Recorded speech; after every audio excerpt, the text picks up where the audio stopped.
Close your eyes for a moment and picture this. It's late evening at a busy international airport in the United States. Your plane has just landed after 14 exhausting hours in the air. Your legs feel stiff from sitting too long. Your eyes burn from lack of sleep. All you want now is a shower, a quiet room, and a few hours of rest. But before any of that can happen, there is one final step between you and the outside world, the immigration line. You stand there slowly moving forward with dozens of other travelers, passport in one hand, phone in the other, replaying the long journey in your head. Eventually, your turn arrives. You step up to the counter. The officer takes your passport and begins asking routine questions in a calm, almost mechanical tone. Where are you coming from? How long are you staying? What is the purpose of your visit? You answer honestly, just like thousands of travelers do every day. Everything seems normal. Then the officer glances down at your hands and says something that instantly changes the atmosphere. Please unlock your phone and hand it to me. For a split second, your brain freezes. Your entire digital life is sitting inside that device. Conversations with family members, photos from years ago, messages you barely remember sending, maybe even private jokes shared with relatives or friends back home. You hesitate just slightly, not because you did anything wrong, but because the request feels deeply personal. Still, you don't want trouble. You don't want delays. So you type your passcode, unlock the screen, and hand the phone over the counter. 3 seconds. That's all it took. 3 simple seconds while you unlock that device, and without realizing it, you may have just made one of the most expensive mistakes a traveler can make at a U.S. airport. Because in those 3 seconds, something incredibly small, something almost nobody thinks about, may have just opened the door to years of your private messages, photos, and data. A few hours later, some travelers walk out of the airport and continue their trip. Others find themselves sitting in a quiet secondary inspection room, wondering how a routine arrival suddenly turned into a serious immigration problem. And the difference between those two outcomes often comes down to details most people never learn before they fly.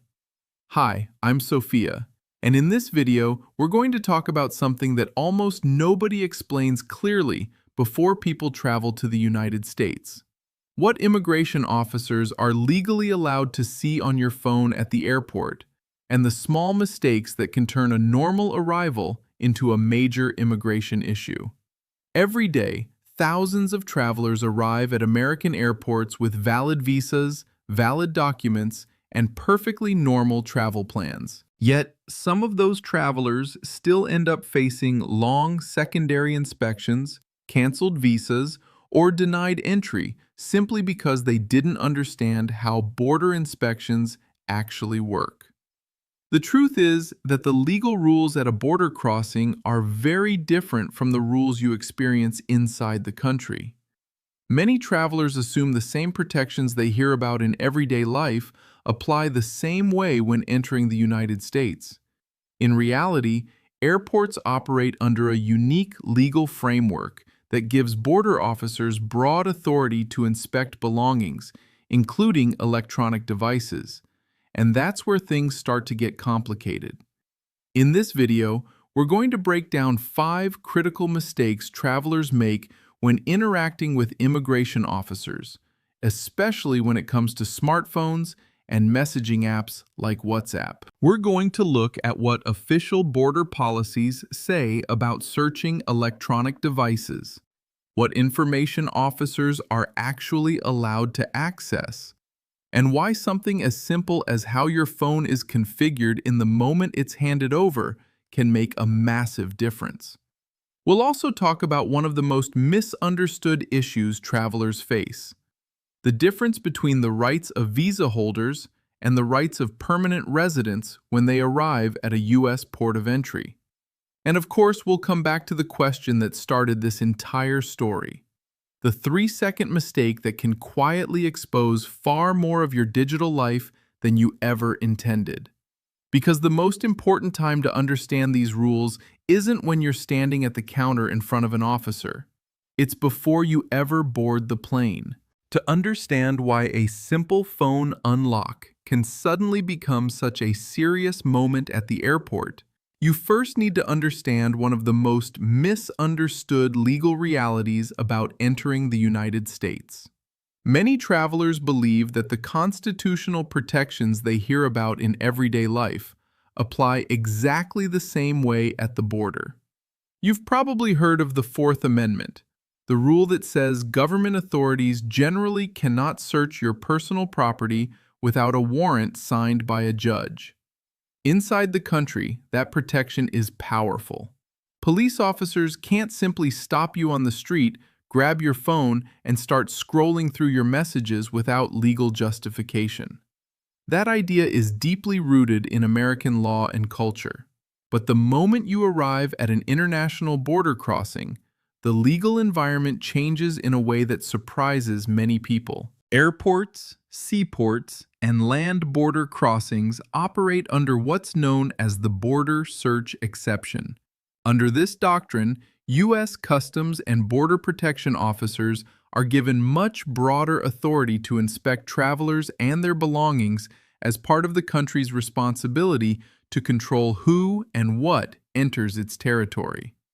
That authority includes the ability to search luggage, documents, and in many cases, electronic devices without obtaining a warrant beforehand. In practical terms, that means the normal expectations travelers have about privacy don't always function the same way when you're standing at an immigration checkpoint. And this is where the first major mistake often happens.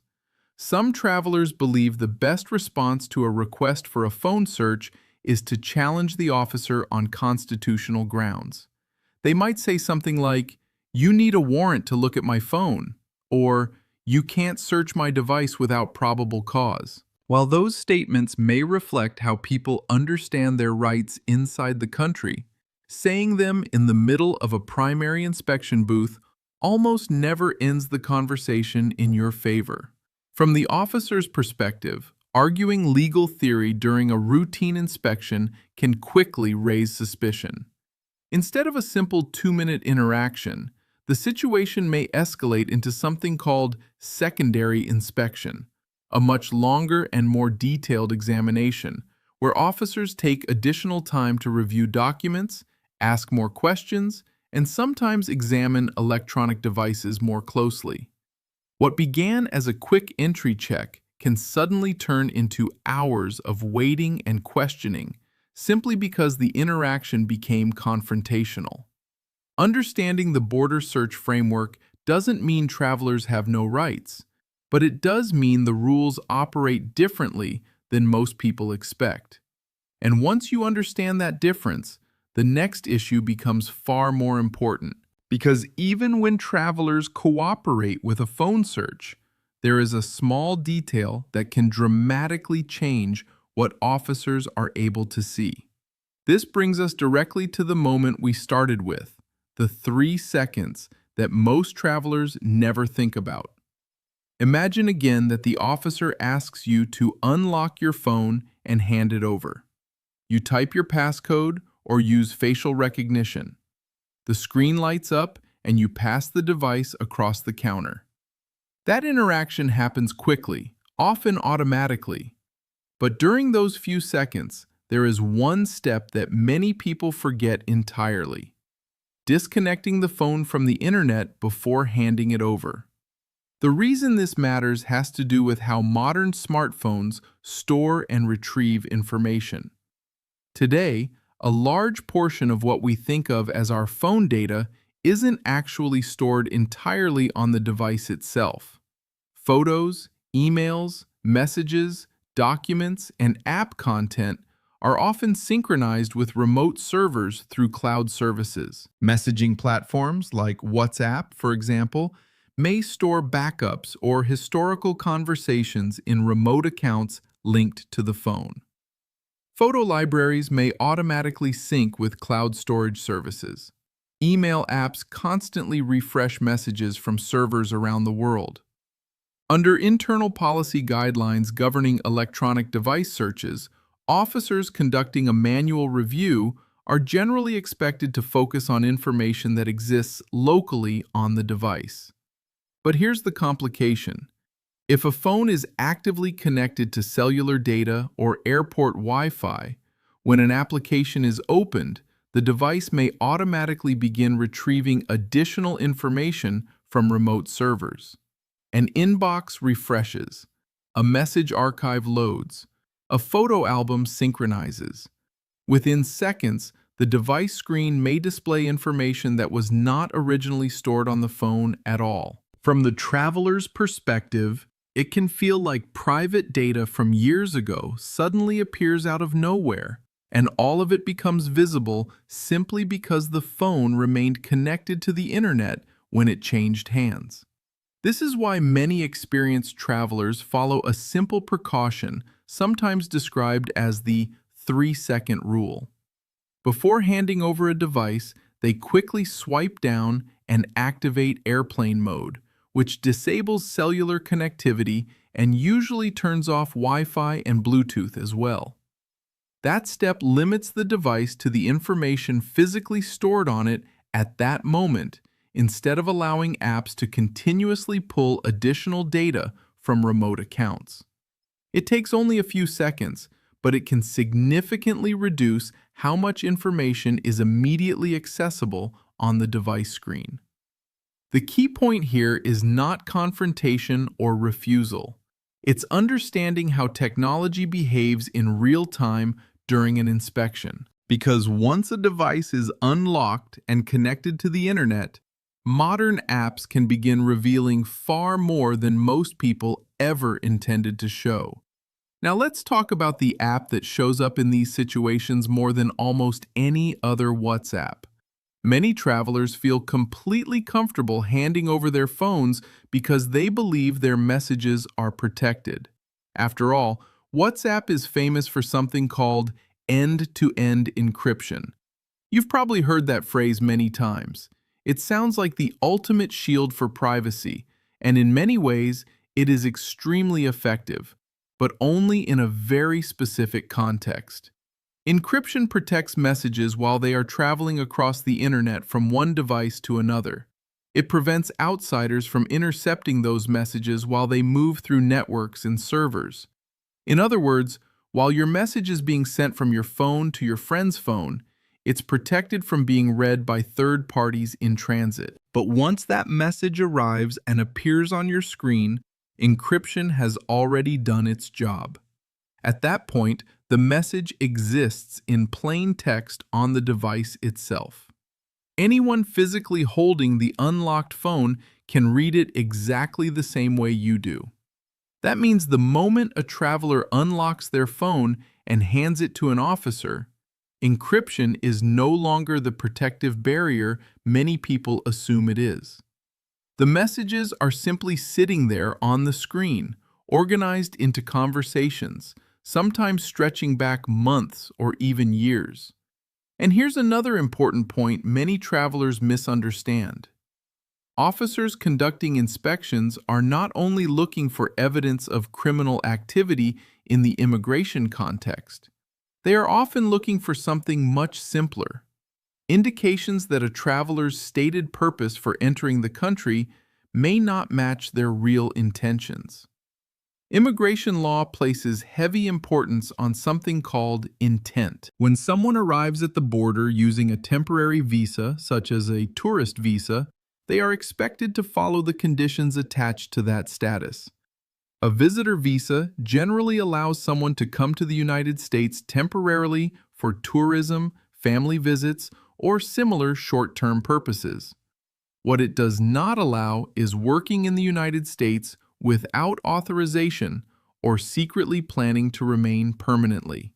Because of this, officers sometimes review digital conversations looking for statements that contradict the explanation a traveler provides at the inspection booth. Imagine a traveler arriving on a short tourist visit who tells the officer they are staying for 2 weeks to see family and explore the country. But during a phone review, an earlier conversation appears in which that traveler asked a relative about helping find a job while visiting. Even if the message was casual, exaggerated, or misunderstood, it can raise questions about whether the traveler intends to follow the rules of their visa. The issue isn't always about proving a crime. Sometimes it's simply about determining whether the person is eligible to enter under the visa category they presented. This is why phones can become unexpectedly powerful pieces of evidence during border inspections. Photos, notes, travel plans, conversations with relatives, all of these digital fragments can paint a picture of someone's intentions. Most travelers never imagine their everyday chats could be interpreted that way. Yet in the context of immigration law, even ordinary conversations can suddenly take on much greater significance. This leads to another area where confusion is extremely common: the difference between the rights of visa holders and the rights of permanent residents when interacting with border officers. On the surface, both groups may appear similar when they arrive at the airport. They stand in the same immigration lines, present documents at the same counters, and answer the same initial questions. But legally, their situations are very different. Travelers entering the United States on temporary visas, such as tourist visas, student visas, or many work visas, are asking for permission to enter the country each time they arrive. That means the burden is largely on them to demonstrate that they are admissible and that they intend to follow the terms of their visa. Because entry is a request rather than a guaranteed right, refusing to cooperate with certain inspection procedures can sometimes lead officers to conclude they cannot verify the traveler's eligibility to enter. In those situations, the officer may determine that admission should be denied and that the visa should be canceled. For visa holders, that possibility makes interactions at the inspection counter particularly sensitive. Permanent residents, on the other hand, are in a fundamentally different position. Someone with lawful permanent resident status, commonly known as holding a green card, has already been granted the legal right to live in the United States. When permanent residents travel abroad and return, they are generally considered to be coming back to their home, rather than requesting permission to enter as a visitor. Because of that status, the government cannot simply deny a returning permanent resident entry for declining to unlock a device during an inspection. However, that doesn't mean there are no consequences at all. If a permanent resident refuses to provide access to a phone, officers may choose to retain the device for further examination. In some situations, devices can be sent for more detailed analysis, and the traveler may receive a receipt while the device is held temporarily. So, while the permanent resident status itself isn't automatically lost because of that refusal, the interaction can still become complicated and inconvenient. What this creates is a difficult decision that many travelers never expect to face. On one side is personal privacy, the desire to keep private conversations and personal data from being examined. On the other side are the practical realities of crossing an international border where authorities have significant inspection powers. Understanding which category you fall into before you arrive at the airport can make a huge difference in how you choose to respond if that moment ever comes. At this point, you might be wondering what actually happens after a traveler hands over their phone. Do officers simply glance at the screen and give it back? Or can the inspection go much deeper than that?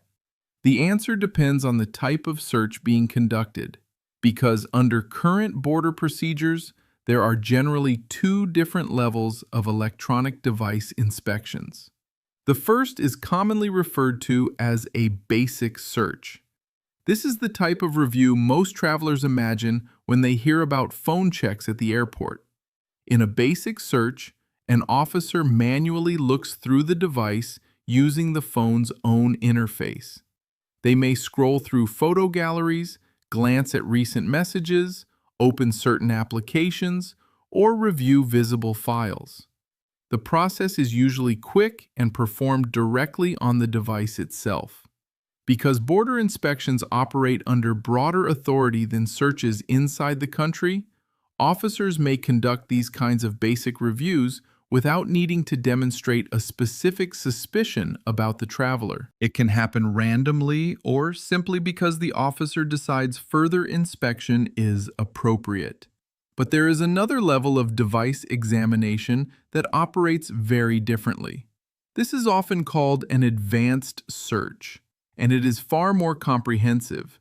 Instead of manually scrolling through the device, officers connect the phone to specialized forensic software designed to extract large amounts of data from the device's storage. These systems are capable of creating a detailed copy of the phone's internal memory. Depending on the device and the software being used, the extraction process may reveal far more information than what appears during a simple manual review. Deleted messages, previously removed photos, fragments of location history, application records, and system data may all be analyzed during a forensic examination. It is essentially a digital deep dive into the device's stored information. Because advanced searches are so intrusive, internal policy guidelines generally require a higher level of justification before this type of forensic extraction takes place.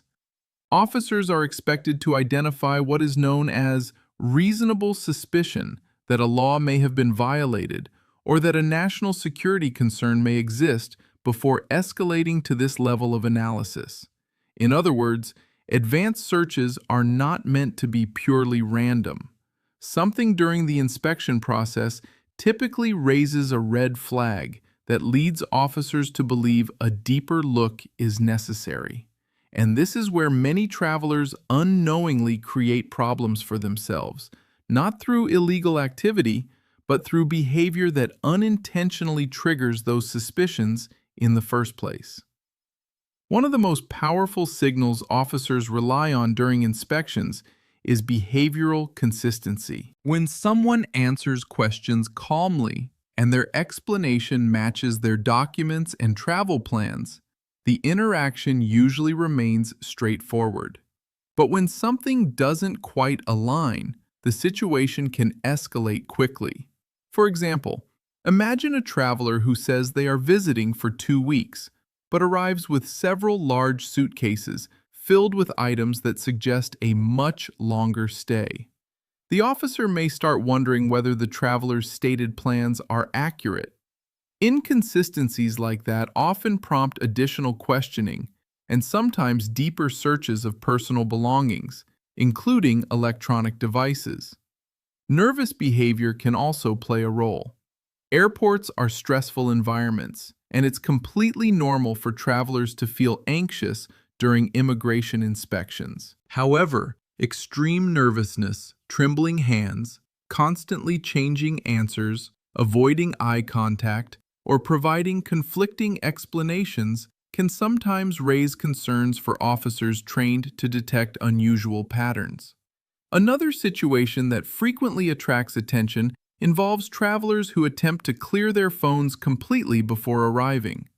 Some people believe that performing a factory reset on their device the night before a flight is the safest strategy because it removes all messages and files. But from an investigative perspective, an almost empty phone can look suspicious rather than reassuring. A device that appears brand new, despite belonging to someone who travels frequently, may lead officers to wonder whether data was intentionally erased just before arrival. That perception alone can create the reasonable suspicion needed to justify a more advanced examination. The irony is that the attempt to hide information may draw more attention than the original data ever would have. This is why experienced travelers often focus less on trying to erase every digital trace and more on maintaining consistency and composure during the inspection process. Clear answers, realistic travel plans, and calm behavior can help keep an interaction routine instead of turning it into an escalating investigation. In many ways, the most effective protection a traveler has during a border inspection is not a clever technical trick or a complicated legal argument. It's simply appearing exactly as they claim to be. Someone entering the country for the legitimate purpose stated in their documents.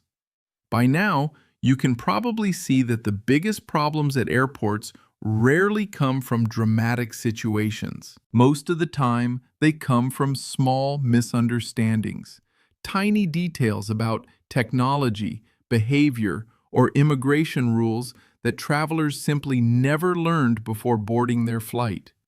That's why it helps to think about border inspections the same way you would think about preparing for any important process. You prepare before you arrive, not while it's happening. So let's bring everything together into a simple preparation strategy you can follow before your next trip to the United States. The first step is taking a careful look at your digital footprint before you even leave for the airport. Smartphones contain years of conversations, photos, documents, and notes that were never intended to be examined in a legal context. If you are traveling on a temporary visa, it's worth reviewing your messages, emails, and files with one question in mind. Could anything here be misinterpreted as a plan to violate the conditions of your visa? Conversations about job opportunities, long-term relocation plans, or statements about staying permanently can sometimes create confusion if they appear during a border inspection. The goal isn't paranoia. It's awareness that ordinary conversations may be interpreted differently in an immigration setting. The second step involves how your apps are configured before you land. Many experienced travelers choose to log out of certain social media or messaging platforms before reaching the immigration checkpoint.